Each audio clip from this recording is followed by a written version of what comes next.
الله أكبر الله أكبر الله أكبر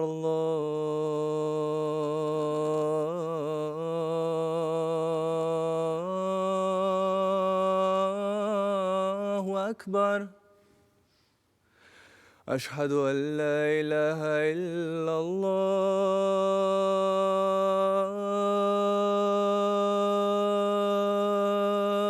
الله أشهد أن لا إله إلا الله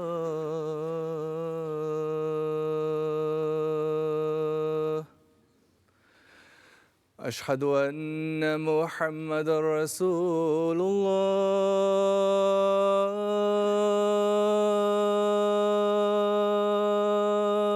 الله أشهد أن محمدا رسول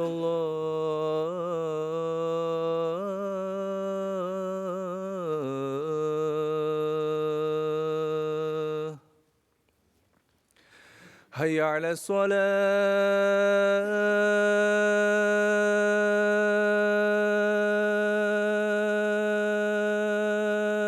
الصلاة هيا على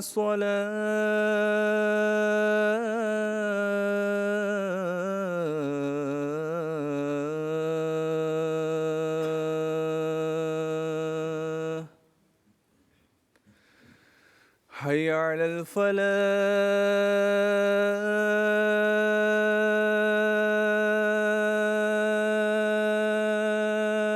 الفلاح حي على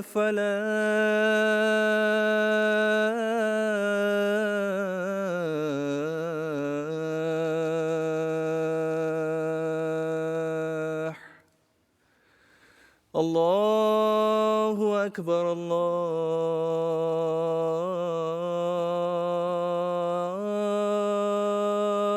الله أكبر لا إله إلا الله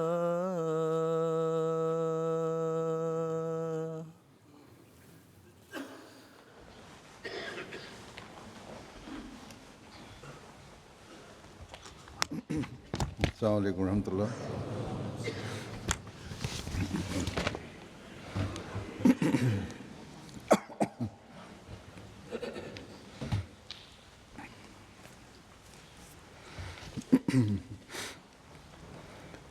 أشهد أن لا إله إلا الله وحده لا شريك له وأشهد أن محمدا عبده ورسوله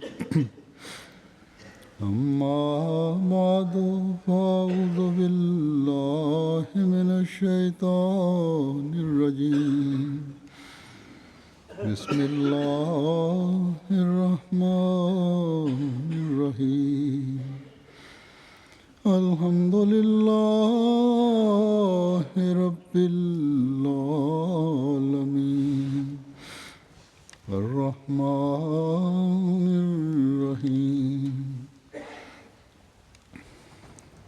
مالك يوم الدين إياك نعبد وإياك نستعين اهدنا الصراط المستقيم صراط الذين أنعمت عليهم غير المغضوب عليهم ولا الضالين إن الله مع الذين اتقوا والذين هم محسنون اس آیت کا ترجمہ ہے کہ یقیناً اللہ ان لوگوں کے ساتھ ہے جو تقوی اختیار کرتے ہیں اور وہ جو احسان کرنے والے ہیں۔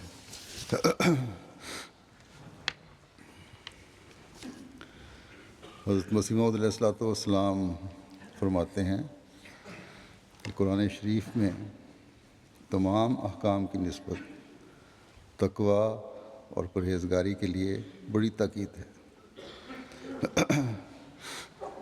بس یہ تقوی ہی وہ بنیادی چیز ہے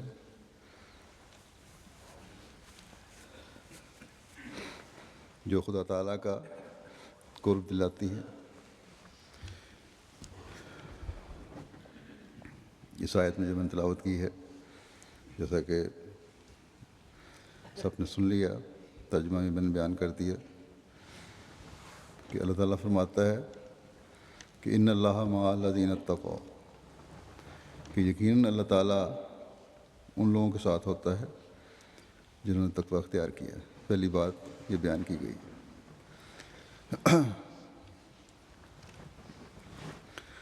ان راستوں کو اختیار کیا، اللہ تعالیٰ ان لوگوں کے ساتھ ہے جنہوں نے ان راستوں کو اختیار کیا جو تقوی پر لے جانے والے راستے ہیں۔ بس اس بات سے یہ بات بھی واضح ہو گئی کہ دنیا میں دو طرح کے انسان ہیں، ایک وہ جو تقوی پر چلنے والے ہیں اور خدا تعالیٰ کی رضا کے حصول کے لیے اعمال صالحہ پر چلانے والے ہیں، اور ہر نیکی اور ہر اچھے عمل کو کرنے کی کوشش کرنے والے ہیں تاکہ اللہ تعالیٰ کی رضا حاصل کریں، تاکہ اللہ تعالیٰ کا قرب حاصل ہو۔ دوسرے وہ لوگ جو بعض اچھی باتیں اور نیک کام کر لیتے ہیں، لیکن خدا تعالیٰ ان کے سامنے نہیں ہوتا، یا وہ ہر کام کرتے وقت اس بات کو نہیں سوچتے کہ خدا تعالیٰ ہر وقت ہماری نگرانی فرما رہا ہے، ہمیں دیکھ رہا ہے۔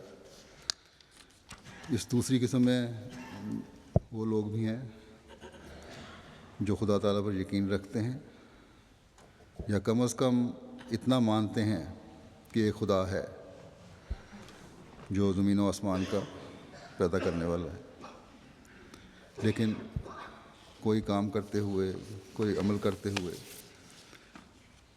اللہ تعالیٰ کی رضا ان لوگوں کے پیش نظر نہیں ہوتی۔ کوئی نیک کام بھی کر رہے ہوں تو یہ مقصد نہیں ہوتا کہ خدا تعالیٰ کو راضی کرنا ہے۔ اور دوسرے وہ جو سرے سے خدا تعالیٰ پر یقین ہی نہیں رکھتے، اللہ تعالیٰ کے وجود پر یقین نہیں رکھتے،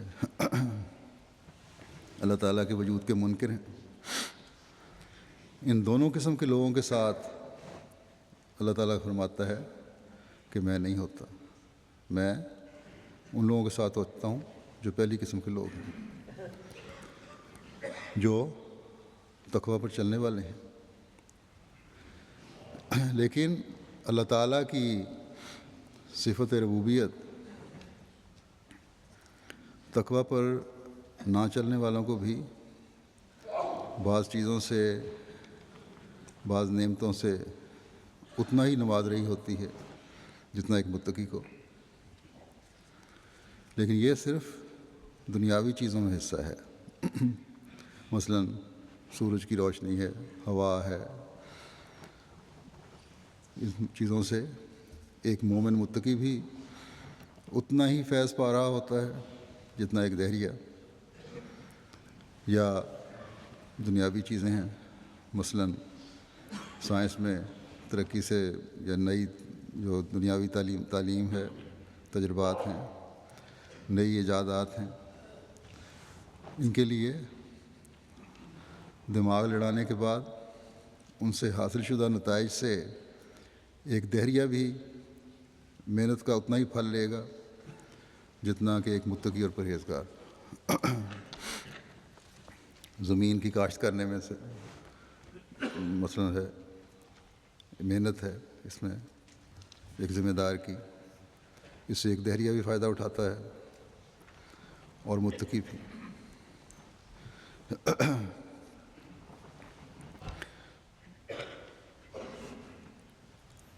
جو تقوی پر نہ چلنے والے ہیں، جو دہریہ ہیں، خدا تعالیٰ کو نہ ماننے والے ہیں، ان پر بھی اگر اللہ تعالیٰ کی صفت ربوبیت اور رحمانیت کام نہ کر رہی ہو تو ایک لمحہ کے لیے بھی ان کی زندگی گزارنا مشکل ہے۔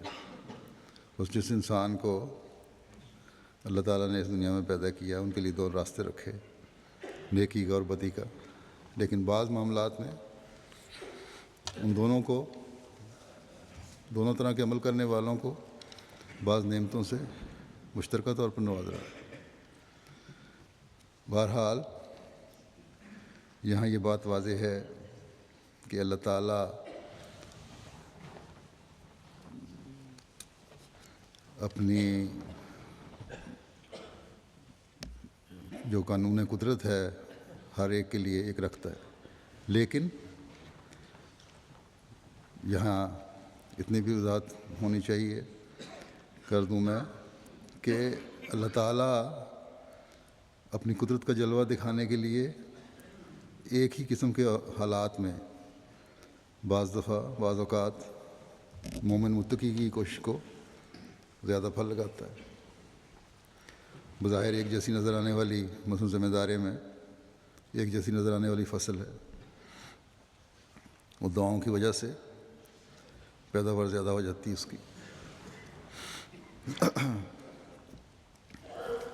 حضرت مسلم موعود رضی اللہ عنہ نے جب سندھ میں زمینیں آباد کی، شروع میں بعض نگرانی کے لیے بزرگوں کو بھی بھیجا، ان میں ایک حضرت مولوی قدرت اللہ صاحب سنوری تھے۔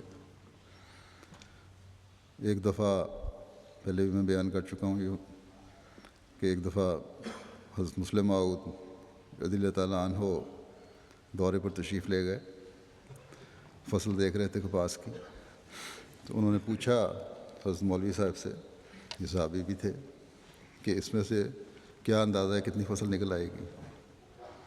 انہوں نے جو اپنا اندازہ بتایا، حضرت مرزا بشیر احمد صاحب وغیرہ ساتھ تھے، ان کے خیال میں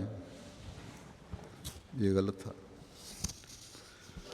وہ یغال بندر صاحب دونوں باتیں کرنے لگے کہ حضرت مولوی صاحب کچھ زیادہ اندازہ بتا رہے ہیں۔ حضرت مولوی صاحب نے ان کی باتیں سن لیں، انہوں نے کہا کہ میاں صاحب جو میں اندازہ بتا رہا ہوں انشاءاللہ تعالیٰ کم از کم اتنا ضرور نکلے گا، کیونکہ میں نے ان کھیتوں کے چاروں کونوں پر نفل ادا کیے ہوئے ہیں، اس بات پر یقین ہے مجھے کہ میرے نفر اس پیداوار کو بڑھائیں گے، اور چنانچہ اتنی پیداوار نکلی۔ تو یہ اللہ تعالیٰ ایک ہی طرح کی موسمی حالات میں ایک ہی طرح کے جو فصلوں میں انپٹس ڈالے جاتے ہیں، جو چیزیں ڈالی جاتی ہیں، کھاد بیج وغیرہ، ان کے باوجود دعاؤں کے طفیل اپنے ہونے کا ثبوت دیتا ہے اور پیداوار میں اضافہ کرتا ہے۔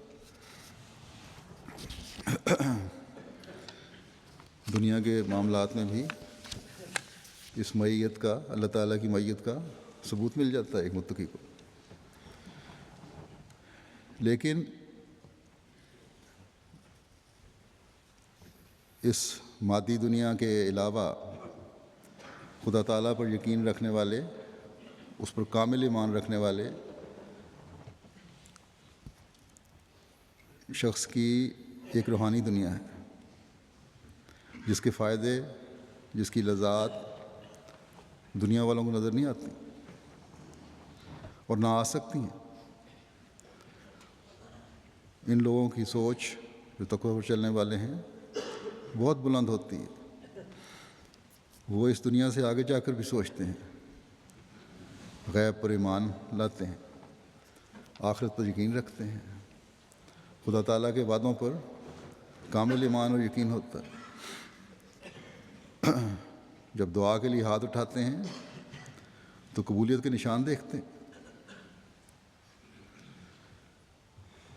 اس زمانے میں خدا تعالیٰ سے یہ سچا تعلق جوڑنے کا طریق اور اسلوب ہمیں حضرت مسیح موعود علیہ الصلوۃ والسلام نے سکھایا۔ بہت سے احمدی ہیں جو اللہ تعالیٰ سے اپنے تعلق کا تجربہ رکھتے ہیں۔ اللہ تعالیٰ سے سچے تعلق کی وجہ سے خواب، رویا، کشف وغیرہ کی صورت میں اللہ تعالیٰ انہیں بتاتا ہے کہ اس طرح ہوگا، اور اس طرح بالکل ویسے ہو جاتا ہے۔ پھر اس معیت کا یہ مطلب بھی ہے کہ جو اللہ تعالیٰ نے مرنے کے بعد کی زندگی کے انعامات کے وعدے فرمائے ہیں وہ بھی پورے ہوں گے۔ بس اللہ تعالیٰ فرماتا ہے کہ اگر انسان تقویٰ پر قائم رہے تو اس دنیا کے انعامات بھی حاصل کرو گے اور اخروی زندگی کے بھی۔ بس متقی اللہ تعالیٰ کی رضا کے حصول کے لیے جب کوئی عمل کرتا ہے تو دنیا و آخرت کی حسنات اسے ملتی ہیں۔ یہ اللہ تعالیٰ کا وعدہ ہے۔ جیسا کہ میں نے پہلے بتایا کہ اللہ تعالیٰ کی رضا کی خاطر اعمال صالحہ بجا لانے والے متقی ہیں۔ یہ ایک بہت ضروری چیز ہے کہ ایسے اعمال بجا لانے والے، نیک اعمال بجا لانے والے، صالح اعمال بجا لانے والے جو اللہ تعالیٰ کی رضا کی خاطر بجا لاتے ہیں، وہ ہیں جو تقوی پہ چلنے والے ہیں۔ کئی لوگ دوسرے بھی ہیں، نیکیاں کر جاتے ہیں، نیک عمل کرتے ہیں، لیکن خدا تعالیٰ کی خاطر نہیں کرتے، اللہ تعالیٰ کی رضا کو حاصل کرنے کے لیے نہیں کرتے۔ حضرت مسیح موعود علیہ الصلوۃ والسلام نے متقی کی جو تعریف بیان فرمائی ہے اس کے مطابق ہر بڑے اور چھوٹے گناہ سے بچنا ضروری ہے، اور نہ صرف برائیوں سے بچنا ضروری ہے بلکہ نیکیوں میں اور اعلیٰ اخلاق میں ترقی کرنا بھی ضروری ہے۔ اور پھر خدا تعالیٰ سے سچی وفا کا تعلق بھی ضروری ہے۔ یہ چیزیں ہوں گی تو ایک شخص متقی کہلا سکتا ہے۔ اور خدا تعالیٰ سے سچی وفا کیا ہے؟ یہی کہ اس کی عبادت کا حق ادا کرنے کی کوشش کی جائے اور حتی المقدور خدا تعالیٰ کے احکامات پر عمل کرنے کے لیے اپنی تمام تر کوششوں کو بروئے کار لایا جائے۔ اور جب یہ حالت ہوگی تو پھر اللہ تعالیٰ نے تقویٰ سے آگے کا ذکر فرمایا ہے اسی آیت میں۔ فرمایا والذین هم محسنون۔ محسن کا مطلب ہے کہ کسی کو انعام دینا بغیر کسی کی کوشش کے اس کو نوازنا۔ ایسے جو نوازنے والے ہوتے ہیں وہ محسن کہلاتے ہیں۔ یا کسی سے اچھا سلوک کرنا۔ پھر محسن کا یہ بھی مطلب ہے کہ انسان کا اپنے کام میں کمال درجے کو حاصل کرنا، اپنے کام کا اچھا علم حاصل کرنا، اور ہر عمل ایسا جو موقع اور ماحول کے لحاظ سے بہترین ہو۔ گویا محسن دو طرح کے ہیں، ایک وہ جو دوسروں کے لیے درد رکھتے ہوئے ان کی خدمت پر ہر وقت تیار رہتے ہیں، قطع نظر اس کے کہ کوئی کس مذہب اور فرقے سے تعلق رکھتا ہے، کون کس قوم کا ہے، اس کی خدمت پر مامور ہیں۔ کوشش ہوتی ہے کہ ہم انسانیت کی خدمت کریں۔ اور پھر یہ بھی کہ وقت پڑنے پر دوسرے کے کام آ کر اس کی خدمت میں اس حد تک بڑھ جائیں کہ جس حد تک آسانیاں پیدا کر سکتے ہیں دوسرے کے لیے کی جائیں۔ بس ہر احمدی کا فرض ہے کہ اس جذبے کے تحت ہمیں انسانیت کی خدمت کرنی چاہیے، اور اللہ تعالیٰ کے فضل سے اس جذبے کے تحت احمدی، بہت سے احمدی ہیں جو خدمت کرتے ہیں، کام کرتے ہیں۔ بے شک وہ مومن تو ہوتے ہیں، لیکن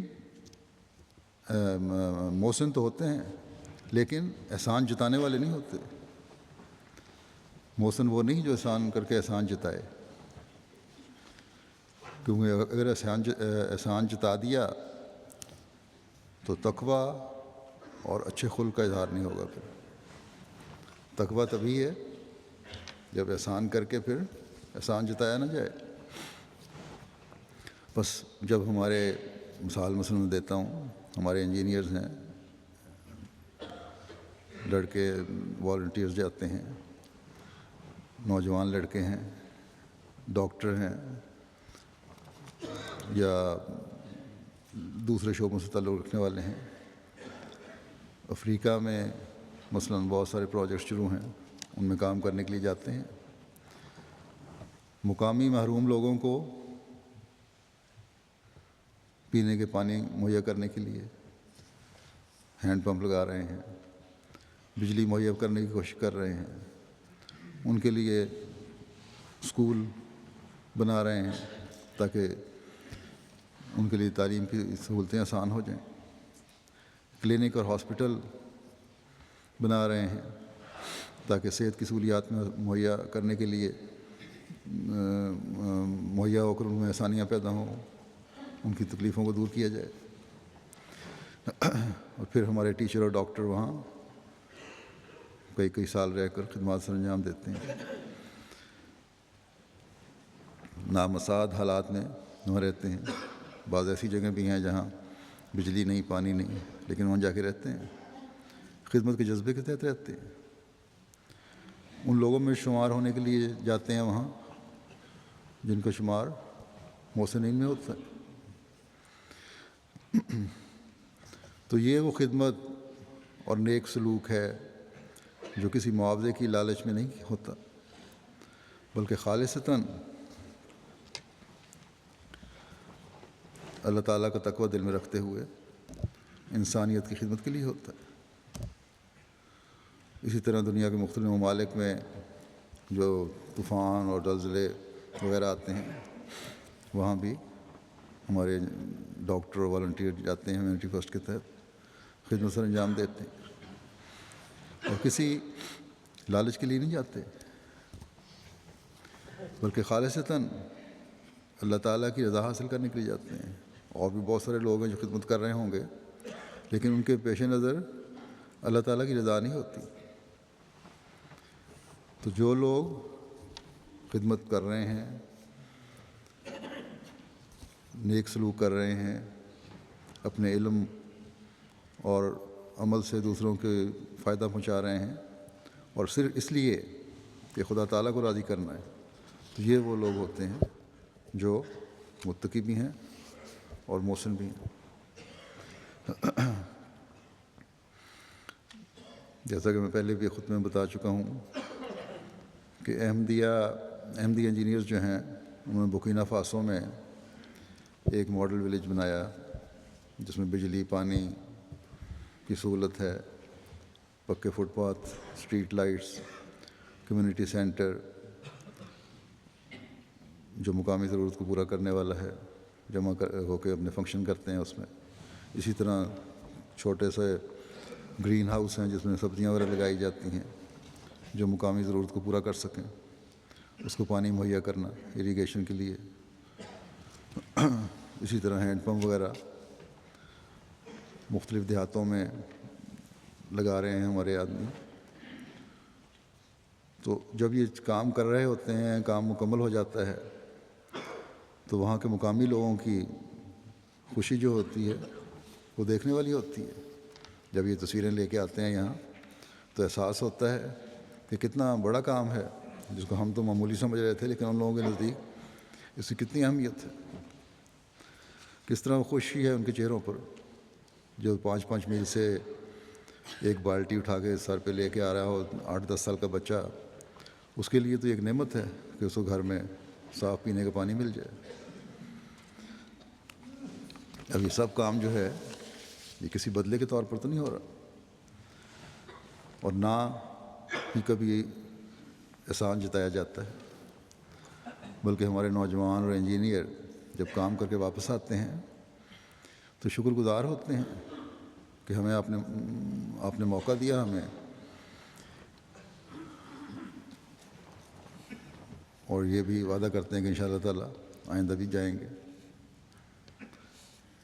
اس سال 5 ماڈل ولیج مختلف ملکوں میں بنائے جا رہے ہیں انشاءاللہ۔ بعض ملکوں کی ذیلی تنظیموں نے، مثلاً امریکہ، UK وغیرہ نے، انصار اللہ نے خرچ پورے کرنے کی ذمہ داری اٹھائی ہے۔ اسی طرح ہیومینٹی فرسٹ والوں نے بھی اس میں کچھ حصہ ڈالا ہے، جرمنی والوں کو بھی میں نے کہا ہے۔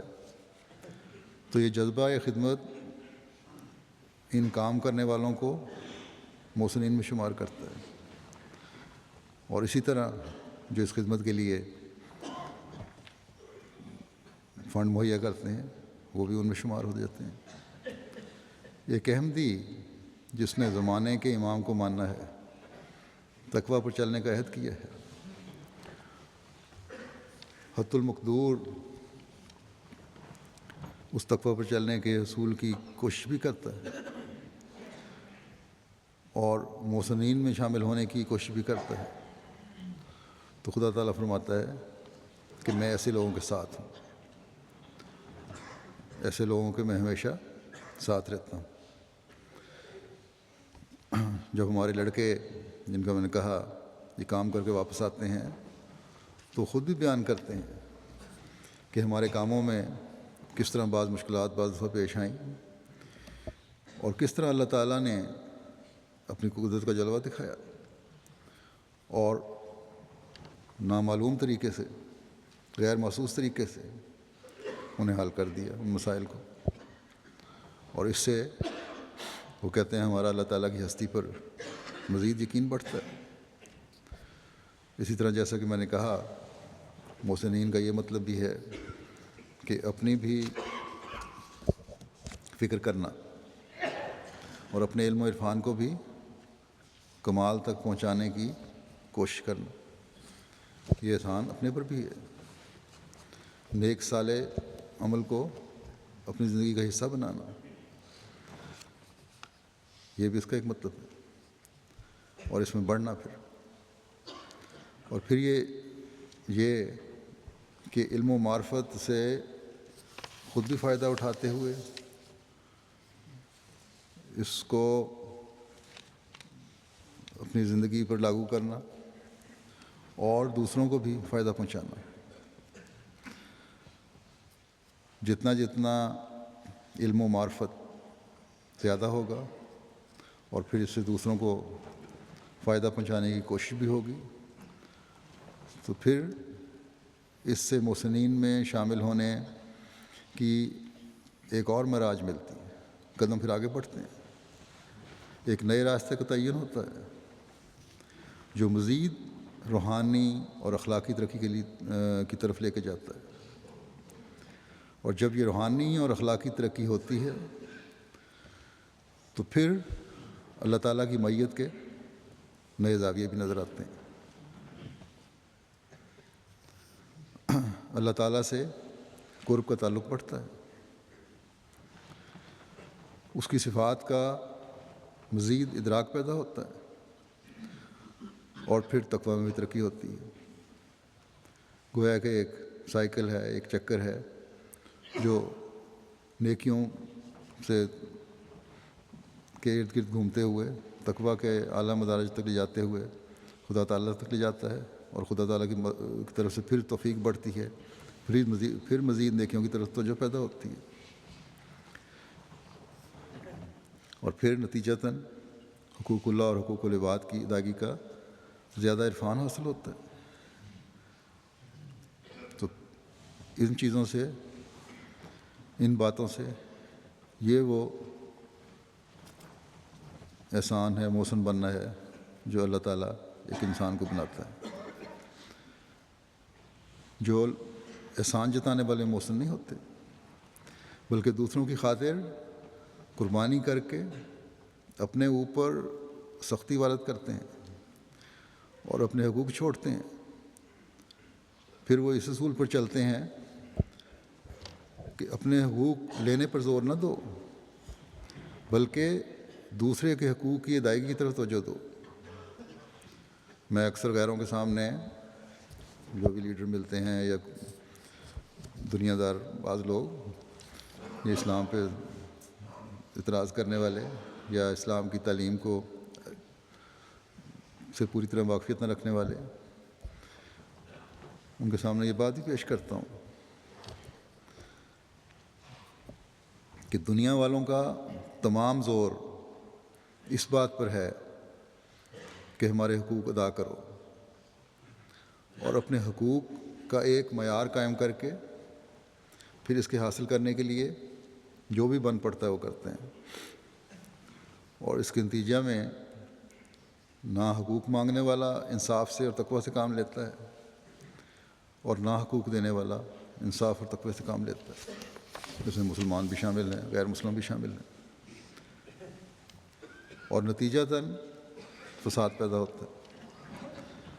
جبکہ اسلام تو یہ تعلیم دیتا ہے اور مسلمانوں کو اس تعلیم پر عمل کرنا چاہیے، اور اگر یہ عمل کریں تو جو بھی دنیا میں اس وقت فساد ہیں حکومتوں میں اور ملکوں میں، مسلمان ملکوں میں کم از کم وہ کبھی نہ ہوں۔ یہ تعلیم دیتا ہے اسلام کہ دوسرے کے حقوق ادا کرو، اس سے پہلے کہ دوسرا اپنے حق کا مطالبہ کرے اس کا حق ادا کرو، بلکہ اس پر احسان کرتے ہوئے انسانیت کی قدروں کو قائم کرنے کے لیے محسنین میں شمار ہو جاؤ۔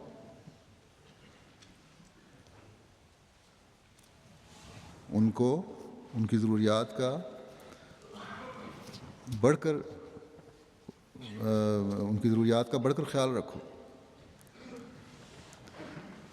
حدیث میں آیا ہے مسلم ملازمین کے بارے میں، خادموں کے بارے میں، کہ جو خود پہنو اپنے غریب ملازم کو پہناؤ، جو خود کھاؤ اسے کھلاؤ۔ اس تعلیم کو اگر دنیا کے وسیع تر تناظر میں دیکھا جائے تو کسی بھی ملک کے عوام بھوکے نہیں رہ سکتے، ان کے حقوق کبھی پامال نہیں ہو سکتے، وہ ننگے نہیں رہیں گے۔ مختلف افریقن ممالک کی تصویریں ٹی وی پر دکھائی جاتی ہیں، بچے فاقوں کی زندگی گزار رہے ہیں، بہت سارے خوراک کی کمی کی وجہ سے قریب المرگ ہیں، یا بڑھوتری ان کی صحیح نہیں ہے، مال نے رشتے ہیں، مائیں بھوکی ہیں، چھوٹے بچوں کو دودھ نہیں پلا سکتی۔ بس اگر وسائل پر قبضہ کرنے کی سوچ کے بجائے حقوق کی ادائیگی پر توجہ دی جائے، محسنین بنتے ہوئے دوسروں کی صلاحیتوں کو بڑھایا جائے، خود غریبوں کو ان کے پاؤں پر کھڑا کیا جائے، تو یہ مسائل جو دنیا میں پیدا ہوئے ہیں خود بخود ختم ہو جائیں گے۔ اگر مسلمان حکومتیں بھی اپنے ملکوں میں اس بات کا خیال رکھنے والی ہوں، اور لیڈر اپنے بینک بیلنس بنانے کے بجائے عوام کا خیال رکھنے والے ہوں، محسنین بننے کی کوشش کرنے والے ہوں، تقوی پر چلنے والے ہوں، تو کبھی اس خوبصورت تعلیم کے بعد ہمارے مسلمان ملکوں میں کبھی بے چینی اور غربت اور افلاس اور یہ حالت نہیں ہو سکتی۔ لیکن بدقسمتی سے سب سے زیادہ مسلمان ملکوں میں یہ حال ہے، اور پھر غیر بھی اس سے فائدہ اٹھاتے ہیں۔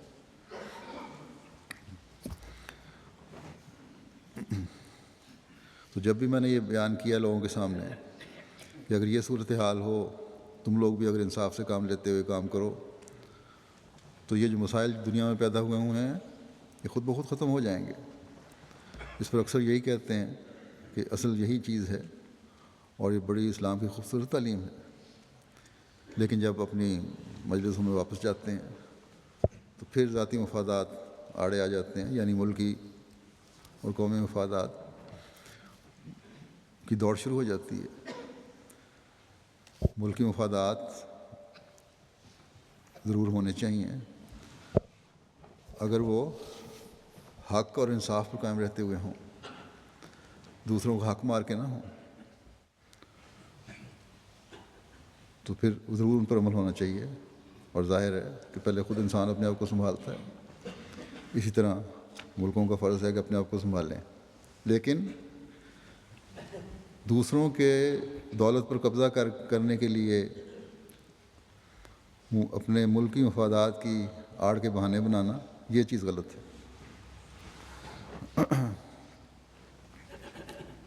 دوسروں کے مفادات پامال کر کے اپنے حق کو،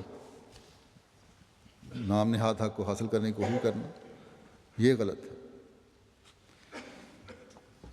یہ سب چیزیں خود غرضی دکھانے والی ہیں۔ یہ ایسی باتیں جو ہیں صرف فسادات کو فروغ دیتی ہیں۔ بہرحال ہر احمدی کا کام ہے کہ وہ تقویٰ پر چلتے ہوئے اور محسنین میں شمار ہوتے ہوئے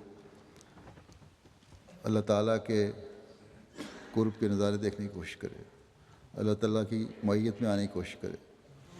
اور یہی ایک صورت ہے جس سے ہم اپنی اصلاح کرنے والے بھی ہو سکتے ہیں اور معاشرے کو بھی اپنے محدود دائرے میں فساد سے بچا سکتے ہیں۔ ہمیں کوشش کرنی چاہیے کہ صبغت اللہ بنتے ہوئے اللہ تعالیٰ کی صفات اپنے دائرے میں اپنی استعدادوں کے مطابق اختیار کرنے کی کوشش کریں۔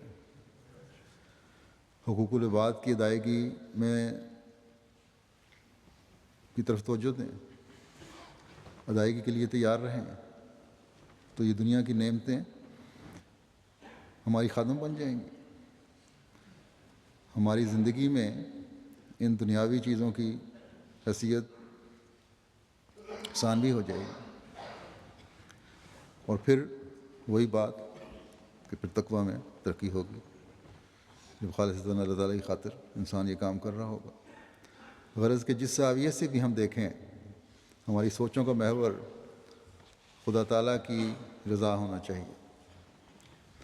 اللہ تعالیٰ نے اس مضمون کو کہ احسان کرنے والوں کو وہ کس طرح نوازتا ہے، قرآن کریم میں ایک جگہ اس طرح بیان فرمایا ہے، فرماتا ہے بلا من اسلم وجہہ للہ وہو محسن فلہ اجرہ عند ربہ ولا خوف علیہم ولا هم یحزنون۔ جان لو، یہ سچ ہے کہ جو بھی اپنے آپ کو خدا کے سپرد کر دے اور وہ احسان کرنے والا ہو تو اس کا اجر اس کے رب کے پاس ہے، اور ان لوگوں پر کوئی خوف نہیں اور نہ وہ غمگین ہوں گے۔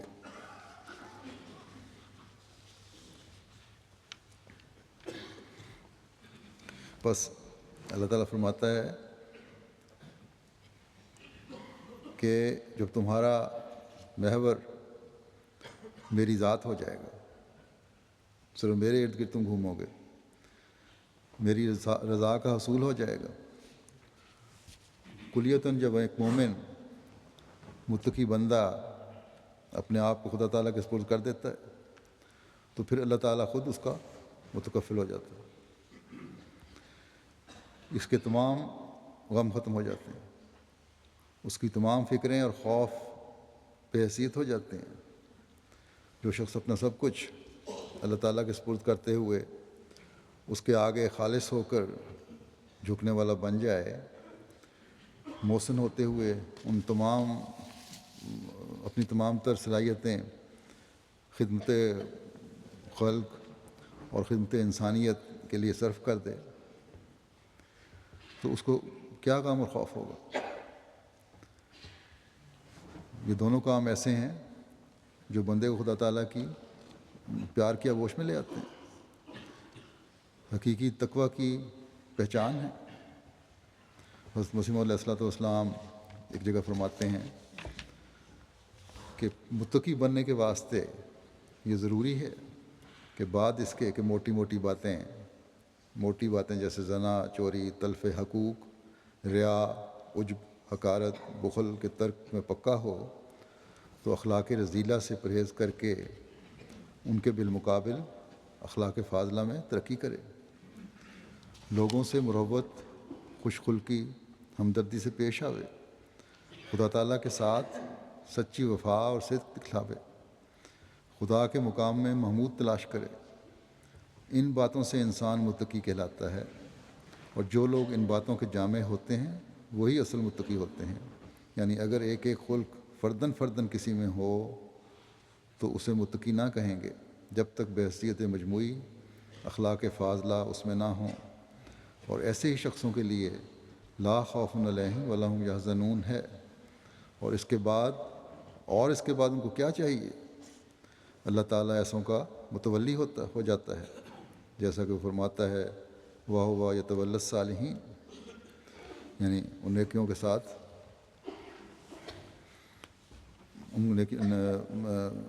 نیکوں کا ساتھ دیتا ہے، ان کا متولی ہو جاتا ہے۔ حدیث شریف میں آیا ہے کہ اللہ تعالیٰ ان کے ہاتھ ہو جاتا ہے جس سے وہ پکڑتے ہیں، ان کی آنکھ ہو جاتا ہے جس سے وہ دیکھتے ہیں، ان کے کان ہو جاتا ہے جس سے وہ سنتے ہیں، ان کے پاؤں ہو جاتا ہے جس سے وہ چلتے ہیں۔ اور ایک اور حدیث میں ہے کہ جو میرے ولی کی دشمنی کرتا ہے میں اس سے کہتا ہوں کہ میرے مقابلے کے لیے تیار رہو۔ ایک جگہ فرمایا ہے کہ جب کوئی خدا کے ولی پر حملہ کرتا ہے تو خدا تعالیٰ اس پر ایسے جھپٹ کر آتا ہے جیسے ایک شیرنی سے کوئی اس کو بچہ چھینے تو وہ غضب سے جھپٹتی ہے۔ بس کیا ہی خوش قسمت ہیں وہ جن کا ولی اللہ تعالیٰ ہو جاتا ہے، اور جن کا ولی خدا تعالیٰ ہو جاتا ہے ان کے غم اور خوف تو ویسے ہی ختم ہو جاتے ہیں۔ آئندہ کے لیے نیک عمل کرنے کی طرف ان کی توجہ ہو جاتی ہے۔ گزشتہ کے اگر کوئی برے عمل ہیں تو ان سے معافی ہو جاتی ہے۔ انسان کو اپنے مستقبل کے بارے میں خوف رہتا ہے۔ یہاں مثلاً بہت سارے اسائلم سیکر آئے ہوئے ہیں، ان کو ہر وقت فکر پڑی رہتی ہے کہ پتہ نہیں ہمارا کیا فیصلہ ہوگا، کیا بنے گا۔ بعض میں نے دیکھے ہیں اس خوف کی وجہ سے کئی کلو اپنا وزن کم کر چکے ہیں،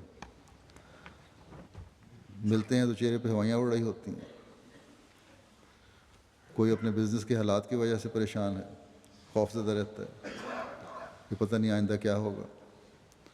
طلباء ہیں اپنے امتحانوں کی وجہ سے خوف زدہ رہتے ہیں۔ غرض آئندہ آنے والی باتیں انسان کو ایک خوف کی حالت میں رکھتی ہیں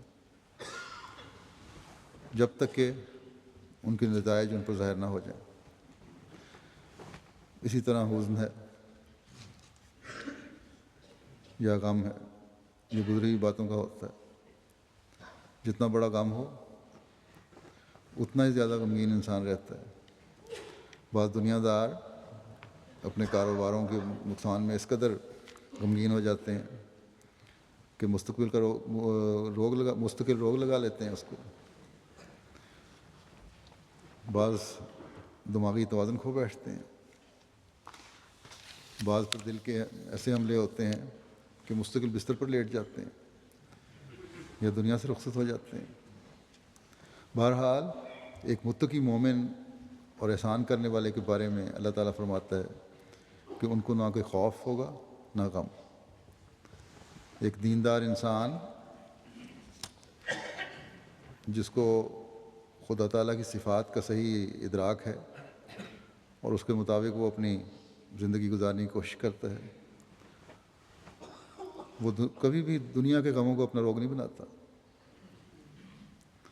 بے شک نیک لوگوں کو خوف کی حالت بھی آتی ہے، غم کی حالت بھی آتی ہے، لیکن وہ دنیا کے غم نہیں ہوتے، وہ خدا تعالیٰ کی رضا کے حصول کے غم ہوتے ہیں، وہ خدا تعالیٰ کی ناراضگی سے بچنے کا خوف ہوتا ہے۔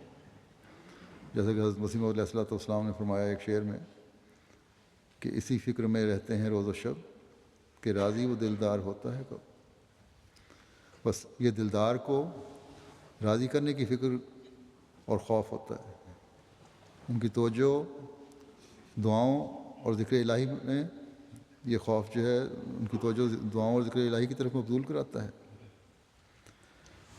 اور الا بذکر اللہ تطمئن القلوب کی آواز ان کو تسلی دیتی ہے۔ اللہ تعالیٰ کا ذکر ہی ان کے لیے اطمینان کے قلب کا باعث بنتا ہے، جو پرانے غموں کو بھی دور کر دیتا ہے اور آئندہ کے خوفوں کو بھی دور ہونے کی ان کو تسلی دلاتا ہے۔ تقوی پر چلنے والوں کا خوف پیار اور محبت کا خوف ہوتا ہے۔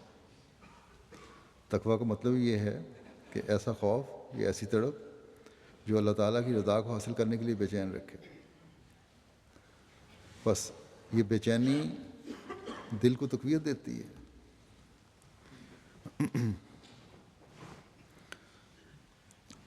اللہ تعالیٰ کی رضا کو حاصل کرنے والا بناتی ہے۔ دنیا دار کی بے چینی اس کے برعکس دل پر حملہ کرنے والی ہوتی ہے۔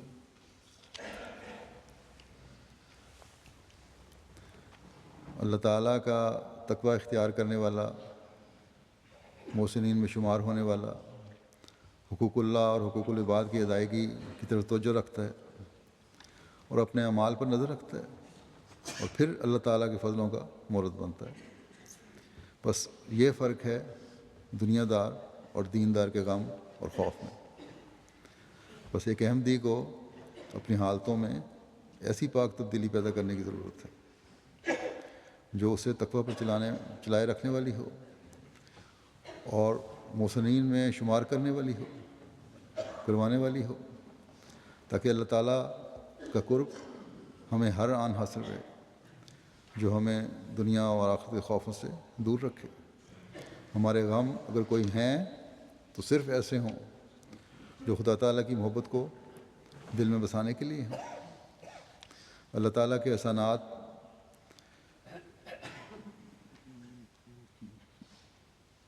پھر اس سے مزید بڑھیں گے۔ اللہ تعالیٰ کی محبت کے معیار جب ہم حاصل کرنے والے ہوں گے تو پھر اللہ تعالیٰ یقیناً ہمارے ساتھ ہوگا، اور پھر اللہ تعالیٰ کے احسانات جیسے کہ میں نے کہا مزید بڑھیں گے۔ اللہ تعالیٰ جب دیکھ رہا ہوگا کہ میرا بندہ محسن بن رہا ہے اور میری رضا کی خاطر میری صفات اپنا رہا ہے، تو پھر میں کیوں نہ اس پر احسانات کی بارش کر دوں۔ اللہ تعالیٰ تو کئی گنا بڑھا کر دینے والا ہے۔ بس جب اللہ تعالیٰ کے احسانات کی بارش ہوتی ہے تو اس دنیا کی فکریں نہ صرف دور ہو جاتی ہیں بلکہ اس کے احسانات اور انعامات کو سنبھالنا مشکل ہو جاتا ہے۔ ایک مومن کی حقیقی تقوی کی طرف توجہ دلاتے ہوئے حضرت مسیح علیہ الصلوۃ والسلام فرماتے ہیں کہ حقیقی تقوی کے ساتھ جاہلیت جمع نہیں ہو سکتی۔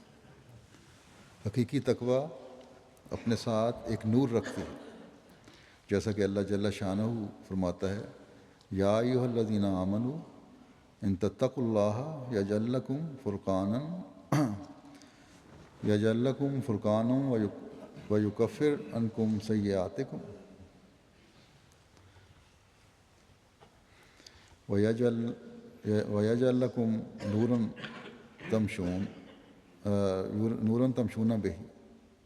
یعنی اے ایمان لانے والو، اگر تم متقی ہونے پر ثابت قدم رہو اور اللہ تعالیٰ کے لیے اتقاء کی صفت میں قیام اور استحکام اختیار کرو تو خدا تعالیٰ تم میں اور تمہارے غیروں میں فرق رکھ دے گا۔ وہ فرق یہ ہے کہ تم کو ایک نور دیا جائے گا جس نور کے ساتھ تم اپنی تمام راہوں میں چلو گے، یعنی وہ نور تمہارے تمام افعال اور اقوال اور قوا اور حواس میں آ جائے گا۔ تمہاری عقل میں بھی نور ہوگا، تمہاری ایک اٹکل کی بات میں بھی نور ہوگا، اور تمہاری آنکھوں میں بھی نور ہوگا، اور تمہارے کانوں اور تمہاری زبانوں اور تمہارے بیانوں اور تمہاری ہر ایک حرکت اور سکون میں نور ہوگا، اور جن راہوں میں تم چلو گے وہ راہ نورانی ہو جائے گی۔ غرض جتنی تمہاری راہیں، تمہارے قوا کی راہیں، تمہارے حواس کی راہیں ہیں، وہ سب نور سے بھر جائیں گی اور تم سراپا نور ہی میں ہی چلو گے۔ بس جب ایسی حالت میں اللہ تعالیٰ کا بندہ آ جاتا ہے یا آنے کی کوشش کرتا ہے تو پھر اس کے مخالفین بھی اللہ تعالیٰ کی گرفت میں آ جاتے ہیں۔ اللہ تعالیٰ کرے کہ ہم اس معیار کو حاصل کرنے والے ہوں جہاں ہم فیض پانے والے بھی ہوں، ہم فیض پہنچانے والے بھی ہوں، اور مخالفین سے ہم بچتے چلے جائیں، مخالفین کے ہر شر ان سے الٹنے والے ہوں۔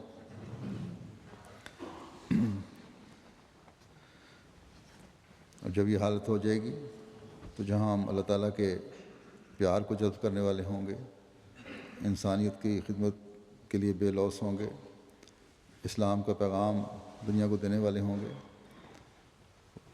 وہاں ان شاء اللہ تعالیٰ ہم احمدیت کے مخالفین کی پکڑ بھی دیکھیں گے۔ اللہ تعالیٰ ہمیں اس کی ان دعاؤں کی اور اس مقام کی حاصل کرنے کی توفیق عطا فرمائے۔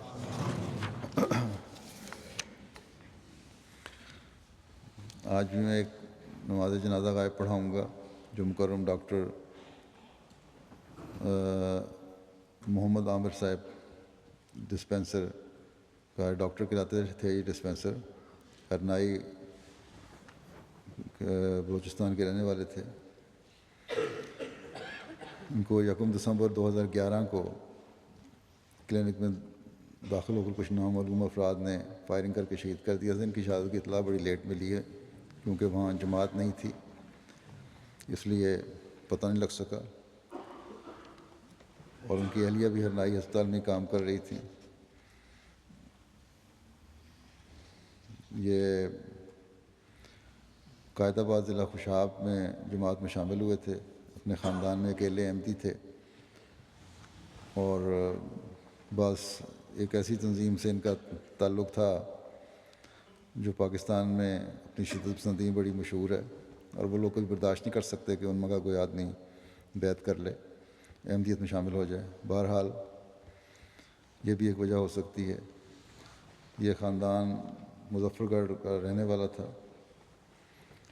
1994 میں انہوں نے بیعت کی تھی، 98 میں ان کی شادی ہوئی، 2 چھوٹے چھوٹے بچے ہیں، اور بڑے نیک فطرت اور مخلص انسان تھے۔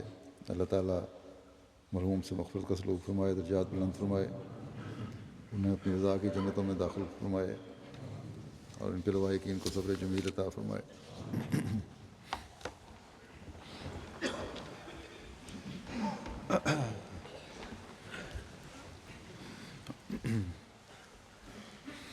الحمد لله نحمده ونستعينه ونستغفره ونؤمن به ونتوكل عليه ونعوذ بالله من شرور أنفسنا ومن سيئات أعمالنا، من يهده الله فلا مضل له ومن يضلل فلا هادي له، ونشهد أن لا إله إلا الله ونشهد أن محمدا عبده ورسوله۔ عباد الله رحمكم الله، إن الله يأمر بالعدل والإحسان وإيتاء ذي القربى وينهى عن الفحشاء والمنكر والبغي يعظكم لعلكم تذكرون۔ اذكروا الله يذكركم وادعوه يستجب لكم ولذكر الله أكبر۔